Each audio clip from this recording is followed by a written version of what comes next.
আমরা যে ওদের পিছিয়ে এত খরচ করতেছি, বিভিন্ন জায়গায় গিয়ে ওরা কিছুই করতে পারতেছে না।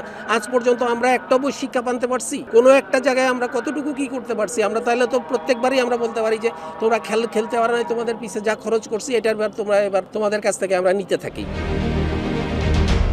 বিসিবি পরিচালক নাজমুল ইসলামকে ঘিরে তীব্র বিতর্কে উত্তাল বাংলাদেশ ক্রিকেট। ক্রিকেটারদের নিয়ে বিতর্কিত ও কটূক্তিমূলক মন্তব্যের জেরে তাকে অর্থ বিভাগ থেকে সরিয়ে দেওয়া হয়েছে। এই বিভাগের দায়িত্ব নিয়েছেন বিসিবি সভাপতি আমিনুল ইসলাম। এর আগে জাতীয় দলের তারকা ক্রিকেটার তামিম ইকবালকে নিয়ে মন্তব্য এবং সর্বশেষ ক্রিকেটারদের নিবেদন ও পারফরমেন্স নিয়ে প্রশ্ন তোলায় দৃঢ় বন্ধনের আস্থায় শক্তিশালী স্টিলের আরেকটি নাম জেডএসআরএম ক্ষোভ ছড়িয়ে পড়েছে ক্রিকেট অঙ্গনে। এই ঘটনায় নাজমুল ইসলামকে শোকজ করেছে বাংলাদেশ ক্রিকেট বোর্ড। 48 ঘন্টার মধ্যে লিখিত জবাব দিতে বলা হয়েছে তাকে।